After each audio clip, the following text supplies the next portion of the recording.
안녕하세요. 여러분의 삶이 눈부시게 빛나길 바라는 루나 펄스입니다. 오늘 소개해 드릴 책은 죽음을 통한 사랑의 보존, 젊은 베르테르의 슬픔입니다. 지은이는 요한 볼프강 폰 괴테, 옮긴이는 김영용, 펴낸 곳은 인디북입니다. 20대의 청년이었던 괴테를 하루아침에 당대 유럽 최고의 베스트셀러 작가의 반열에 올려놓은 젊은 베르테르의 슬픔은 1774년 발표한 서간체 소설입니다. 1772년 베칠라우에서 법관 시보로 근무하던 괴테는 친구의 약혼녀 샤를로테 부프를 사랑하지만 이룰 수 없는 사랑 때문에 비애감에 빠져 고향 프랑크푸르트로 되돌아옵니다. 그 무렵 실연당한 친구 에루살렘이 푸른 연미복에 노란 조끼를 입은 채로 스스로 목숨을 끊었다는 소식을 듣게 되지요. 젊은 베르테르의 슬픔은 이 두 사건을 소재로 쓴 작품이고 괴테가 25살에 몇 주 만에 완성한 소설입니다. 베르테르 이야기는 1771년 5월 4일에서 다음해 12월 24일에 걸쳐 진행되며 친구 비렐름에게 보내는 서간체 소설입니다. 나는 체험하지 않은 것은 한 줄도 쓰지 않았다. 그러나 단 한 줄의 문장도 체험한 것 그대로 쓰지는 않았다는 괴테의 말처럼 주인공 베르테르는 괴테 자신이자 상처받기 쉬운 영혼들의 초상화와 같습니다. 그럼 베르테르의 사랑 이야기를 조금 읽어 드리겠습니다. 오늘도 책과 함께 편안한 시간 되시기 바랍니다.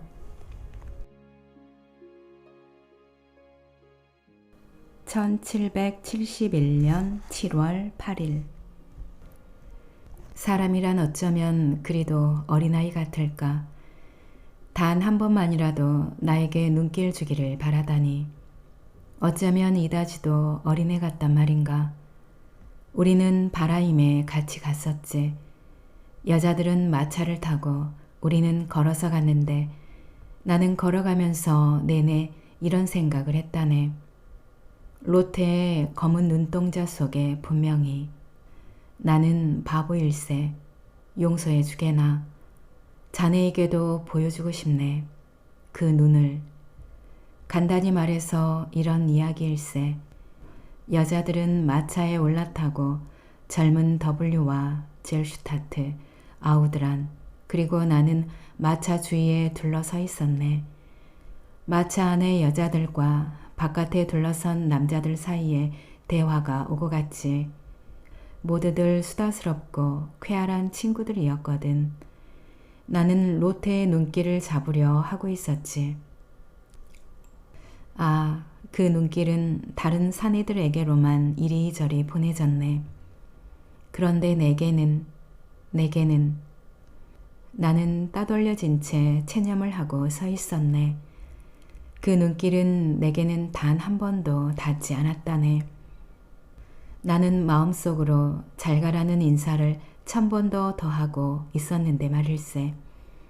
그런데도 그녀는 내게 눈길을 주지 않는 거야. 그리고 마차가 떠나갔네. 내 눈에는 눈물이 핑 돌았네. 멀어져 가는 마차를 바라보고 있으려니까 머리 장식이 마차의 문 밖으로 내비치더니 그녀가 뒤를 돌아다 보았네. 아, 나를 보기 위해서 그랬을까? 친구여, 무엇인지 알 수가 없어 나는 갈피를 잡지 못하네. 아마 나를 돌아본 것이겠지 하는 것이 나의 유일한 위안일세. 잘 있게나. 어쩌면 나는 이다지도 어린애 같은지. 7월 13일. 이건 내가 잘못 생각한 것이 아니야. 나는 그녀의 검은 눈동자 속에서 나와 나의 운명에 대해 진정으로 공감하고 있음을 보았다네. 나는 느낄 수 있네. 그녀는 천국을 이런 말로 표현해도 괜찮을까? 나를 사랑하고 있다고 말일세. 틀림없이 그녀는 나를 사랑하고 있어. 이 점을 알고부터 나란 존재는 내게 한없이 소중해졌다네. 자네에게 이런 소리를 해도 괜찮을 테지. 자네는 나를 이해하니까. 그녀가 나를 사랑하게 된 이후로. 이것은 나의 지나친 자만일까? 혹시 잘못 생각한 건 아닐까? 로테의 마음속에 깊은 인상을 심어주기라도 할까 걱정스러운 다른 인물은 없네. 그러나 로테가 그녀의 약혼자에 대한 열정과 사랑을 드러내며 이야기할 때 나는 명예와 지위를 모조리 박탈당하고 대검까지 빼앗겨버린 사람과 같은 느낌이 든다네. 7월 16일. 어쩌다 내 손가락이 그녀의 손가락에 닿거나 우리의 발이 식탁 아래에서 맞닿거나 할 때면 얼마나 커다란 흥분이 내 혈관을 타고 흐르는지 몰라. 나는 불에라도 닿은 것처럼 얼른 그 손가락이나 발을 움츠렸다가는 감각의 신비로운 힘에 끌려 다시금 스스로 앞으로 내밀게 되지. 모든 감각이 일시에 마비되어 현기증이 날 지경이라네. 그럼에도 그녀의 천진난만하고 구김살 없는 영혼은 자신의 그런 대수롭지 않은 친근감의 표시가 나를 얼마나 괴롭히는가를 전혀 알지 못한다네. 그뿐인가 그녀는 이야기를 한창 하는 도중에 자기 손을 내 손 위에 얹기도 하고 이야기에 열중해서 나에게 몸을 바싹 대기도 하여 그녀의 순수한 입김이 내 입술에 와 닿는 일도 있다네. 그러면 나는 마치 번개라도 맞은 것처럼 넋을 잃고 쓰러질 것만 같다네. 비렐름, 혹시나 내가 언젠가 감히 이 천국을, 이 신뢰를, 그대는 내 마음을 알겠지. 내 마음은 그리 타락하지는 않았지. 다만 약할 뿐일세. 정말 약하단 말일세. 그러나 이 약하다는 것이야말로 타락이 아닐까? 그녀는 나에게 있어서는 신성불가침의 존재일세. 그녀 앞에 나서면 일체의 욕망이 잠잠해지네. 그녀가 곁에 있으면 내 기분이 어떤지조차도 알 수 없어지네. 영혼의 방향이 완전히 달라져 버리는 것 같은 느낌이 드는 걸세. 그녀는 어떤 멜로디를 마치 천사처럼 소박하고 진지하게 피아노로 연주하네. 그것은 로테가 제일 좋아하는 곡이지. 그녀가 그 최초의 음을 치는 소리가 울리기만 해도 나는 고뇌와 혼란 그리고 우울로부터 해방된다네. 나는 음악의 마력에 대한 옛 이야기가 허무맹랑한 거짓이 아니라고 여기게 되었지. 그 소박한 멜로디가 나의 마음을 얼마나 사로잡는지 아는가. 로테는 내가 이마에 총알을 한 방 쏘고 싶을 때면 노래를 부르곤 하지. 그로써 내 영혼의 미망과 암흑은 호련히 사라지고 나는 다시금 생기를 되찾고 호흡을 계속 할 수 있게 된다네. 8월 28일. 내 병이 고쳐줄 수 있는 것이라면 그것을 고쳐줄 수 있는 사람은 틀림없이 이들일 걸세. 오늘은 내 생일일세. 아침에 일어나자마자 알베르트로부터 소포가 배달되었다네. 포장을 열자 곧바로 눈에 띈 것이 분홍색 리본이었네. 로테를 처음 만났을 때 그녀의 가슴에 달려 있었던 것으로 그 후에 몇 번인가 그녀에게 졸라서 내가 얻으려 했던 것이지. 그리고 12절판에 문고본이 2권 들어있었네. 베트슈타인판의 호메로스로 산책을 하면서 무거운 에르네스티판을 들고 다니기가 거추장스러워서 벌써부터 갖고 싶었던 책이지. 이런 식으로 이 사람들은 내 소망을 미리 알고서 알뜰한 우정을 나타내는 조그마한 선물을 찾아내어 준다네. 이러한 성의는 보낸 사람의 허영심에 받는 사람이 굴욕감을 느끼게 되는 그런 값비싼 선물보다는 1000배나 더 귀중한 것이지. 나는 그 리본에 수없이 입술을 갖다 대었네.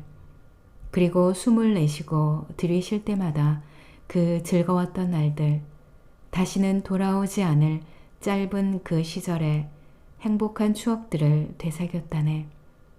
비렐름, 그러나 불평은 하지 않겠네. 인생의 꽃이란 환상에 지나지 않는 거니까. 얼마나 많은 꽃들이 흔적조차 남기지 않은 채 떨어져 버렸는가. 열매를 맺는 꽃은 지극히 적고 열매를 맺어도 온전히 익는 것은 더구나 더 적은 걸세. 그렇다고 익은 과일이 전혀 없었던 건 아니었네. 그런데도 친구여, 우리가 그 익은 열매를 대수롭지 않게 여기고 맛도 보지 않은 채 썩혀버려도 괜찮은 걸까? 잘 있게 멋진 여름일세. 나는 곧잘 과일을 따는 긴 장대를 들고 로테의 과수원 나무에 올라가 높은 가지에 달려있는 배를 딴다네. 그러면 로테는 그 아래에 서 있다가 내가 떨어뜨려주는 배를 받는다네. 8월 30일. 불행한 자여, 너는 바보가 아닌가? 자기 자신을 속이고 있는 게 아닌가? 미칠 것만 같은 이 끝모르는 열정은 도대체 어찌된 것인가? 나는 이제 그녀에 대한 기도밖에 딴 것은 알지 못하게 되어 버렸네. 내 머릿속에 떠오르는 것은 그녀의 모습뿐이라네.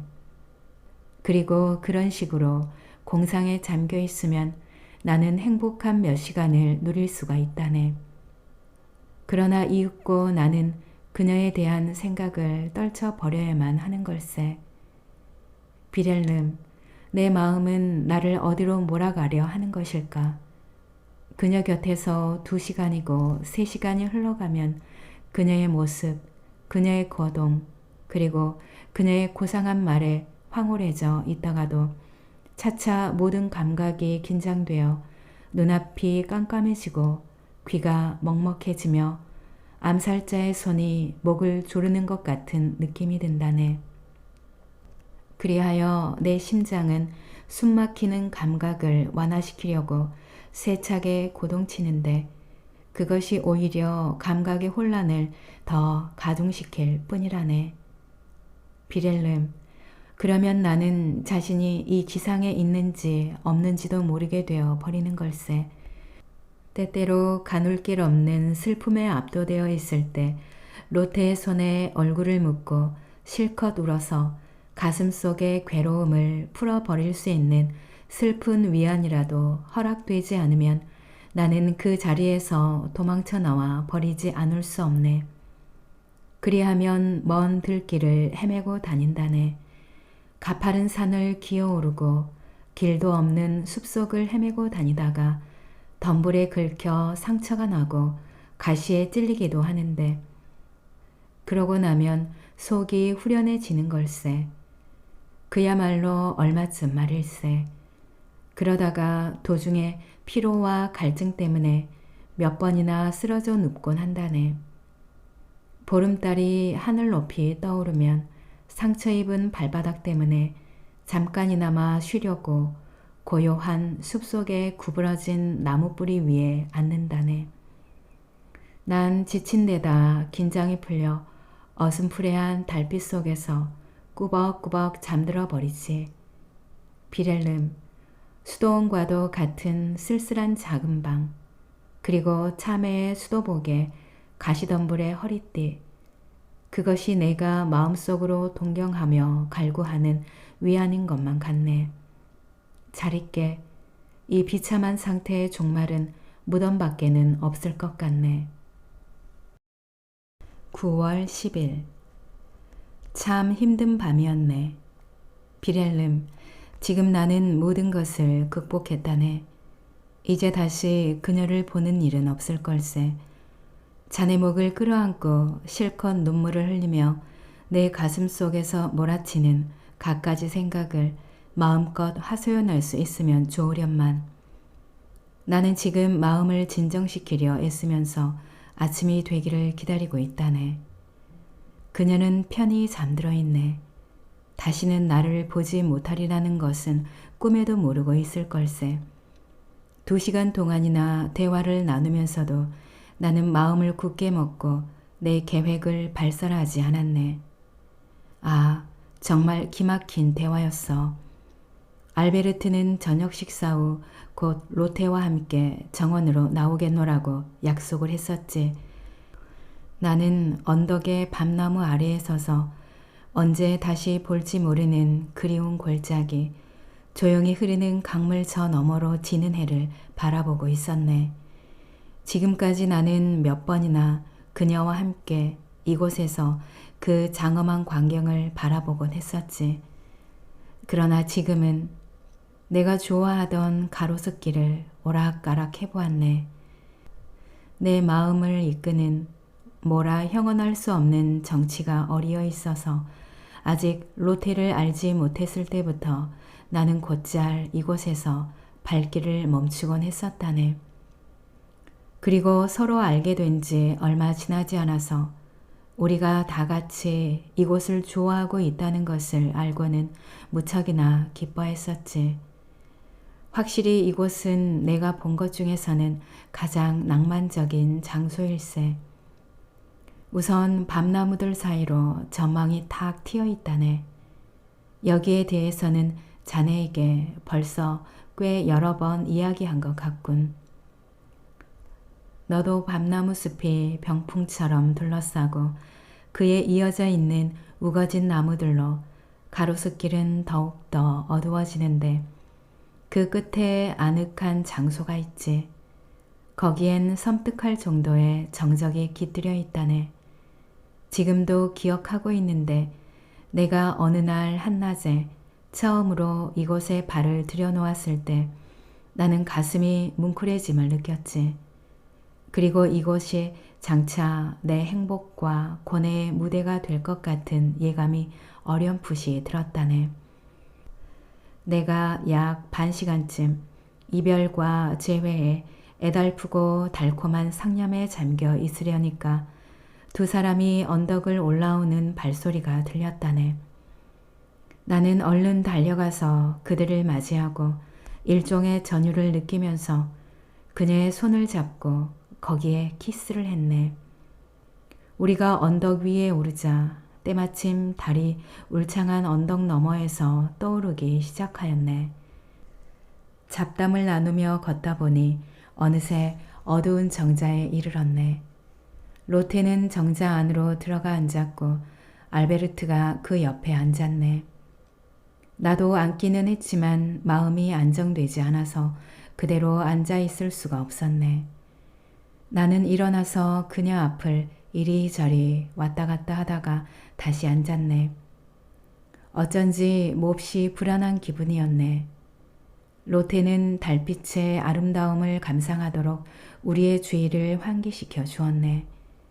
달은 너도 밤나무 숲의 꼭대기에 걸려 우리 앞에 펼쳐진 언덕을 구석구석 비추고 있었네. 참으로 아름다운 광경이었네. 우리가 있는 장소가 깊은 암흑에 쌓여 있어서 그곳은 더욱 두드러져 보였네.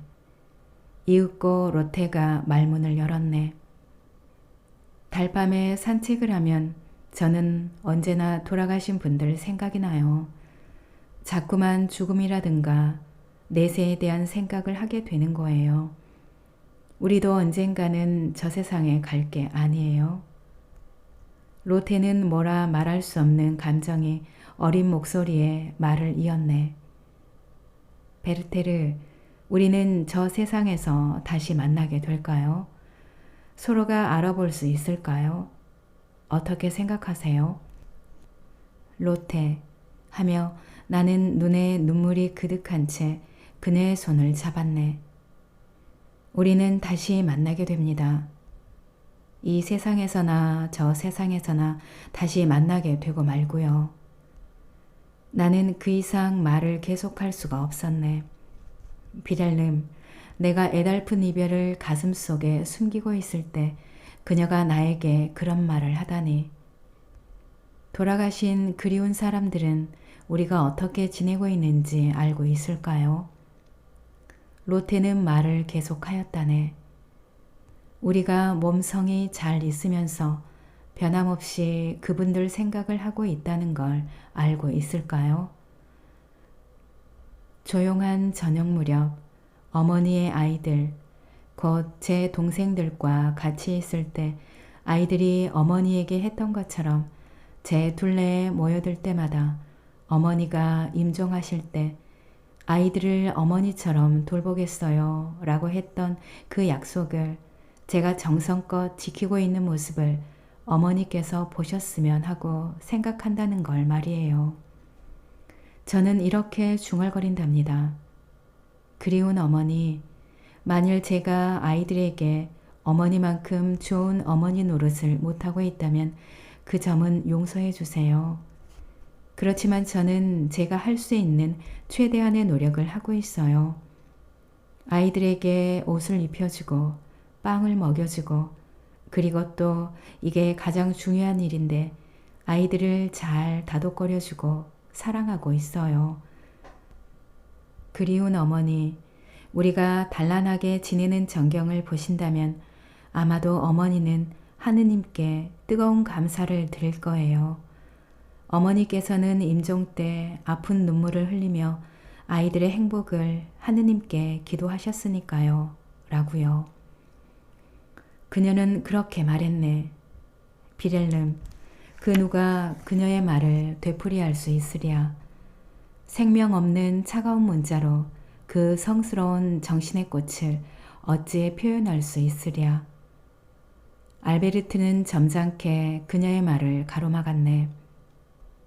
로테, 그런 생각을 너무 골똘히하면 해로워요. 당신이 곧잘 그런 생각에 사로잡힌다는 것은 잘 알고 있어요. 제발 부탁이니. 아, 알베르트 하고 그녀는 말했네. 잊지 않으셨겠지요. 저녁마다 조그마한 둥근 테이블 둘레에 모여 앉아 있었던 일 말이에요. 아빠는 아직 여행에서 돌아오시지 않고 아이들은 재워놓은 뒤였지요. 당신은 가끔 책을 갖고 오셨지만 그것을 펼치는 일은 좀처럼 없었지요.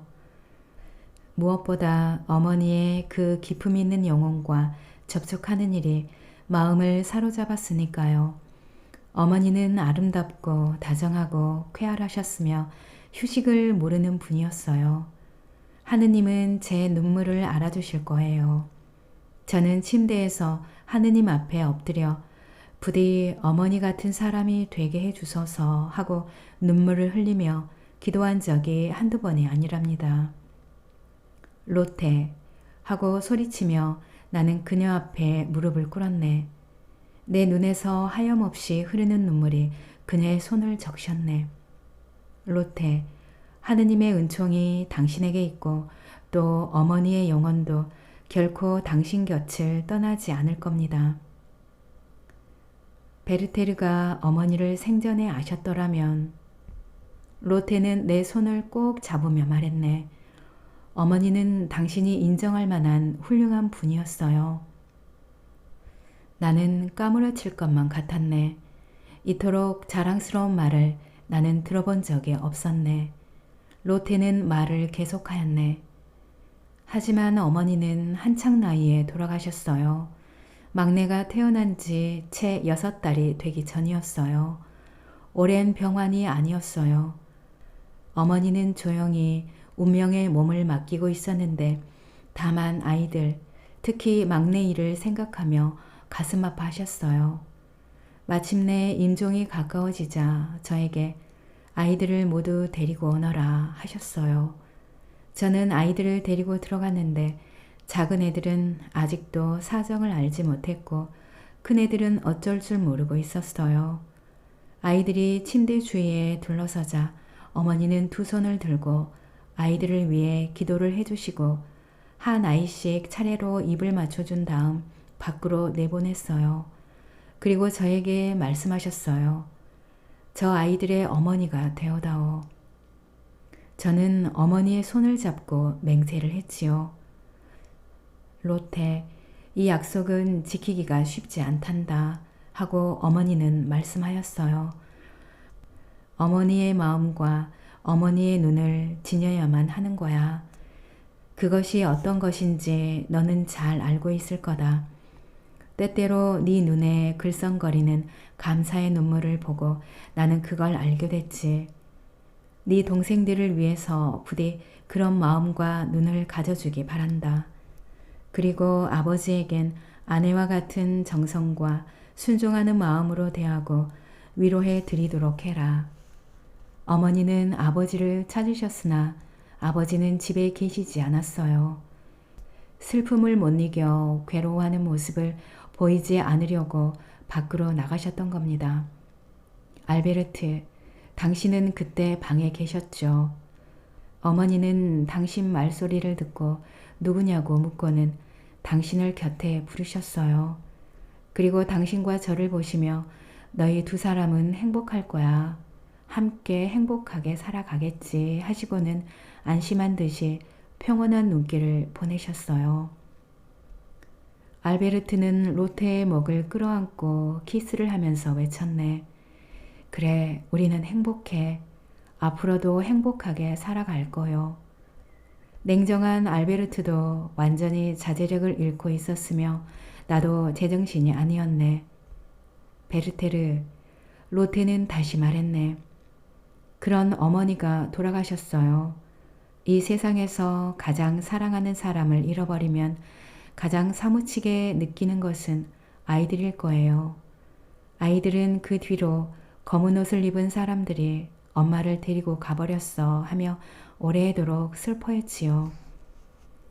로테는 일어섰네. 나는 그제야 제정신이 들어 깜짝 놀라면서 로테의 손을 잡았네. 그만 돌아가요 하고 그녀는 말했네. 밤이 늦었어요. 로테는 손을 빼려 했으나 나는 더욱 힘을 주어 그 손을 잡았지. 우리는 다시 만나게 될 겁니다 하고 나는 외쳤네. 우리는 어떤 모습을 하고 있더라도 서로 알아볼 수 있을 겁니다. 난 가겠어요. 그런 다음에 나는 덧붙였네. 기꺼이 작별하겠어요. 그러나 영원한 이별이라면 도저히 견딜 수 없을 겁니다. 안녕히 계십시오, 로테. 안녕히 계십시오, 알베르트. 우리는 다시 만나게 됩니다. 내일 말이지요. 하고 로테는 내 말을 농담으로 돌리며 말했네. 그 내일이 어떤 것인지 나는 똑똑히 느꼈다네. 아, 그러나 로테는 그것을 짐작조차 못하는 걸세. 두 사람은 가로수가 우거진 길을 나란히 걸어갔다네. 나는 그 자리에 선 채 달빛 속을 걸어가는 두 사람의 뒷모습을 바라보고 있었지. 그러고는 땅바닥에 엎드려 실컷 울었다네. 이윽고 나는 벌떡 일어나 언덕 위로 뛰어 올라갔네. 아래를 내려다보니까 보리수 나무 아래 정원 출입구 쪽으로 걸어가는 로테의 하얀 모습이 어렴풋이 보였네. 나는 그쪽을 향해 두 팔을 내밀었지. 허나 그 모습은 사라져 버렸네. 10월 27일. 사람이란 존재가 그렇게 서로에게 아무런 의미도 없다니 내 가슴을 찢어버리고 머리를 짓이겨버리고 싶어지네. 아, 사랑도 기쁨도 우정도 즐거움도 내가 남들에게 제공하지 않으면 아무도 나에게 주지를 않네. 그리고 진심을 다해서 남을 행복하게 해주려 해도 눈앞에 그림자처럼 차갑게 서 있는 인간에게는 어쩔 수 없다네. 10월 30일. 이미 수백 번 그녀의 목에 매달릴 뻔한 상황에 빠지곤 했었네. 이토록 사랑스러운 존재가 눈앞에 어린거리고 있는데 손을 뻗쳐 잡아서는 안 된다니. 이 안타까운 심정은 하느님만이 아실 걸세. 그것은 인간의 가장 자연스러운 충동일세. 아이들은 갖고 싶은 게 눈에 띄면 얼른 붙잡으려 하지 않는가. 그런데 나는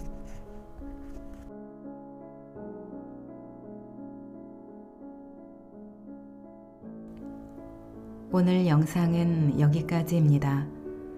여러분의 구독과 좋아요, 알림 설정은 저에게 큰 힘이 되는 거 아시죠? 오늘도 끝까지 들어주셔서 감사합니다.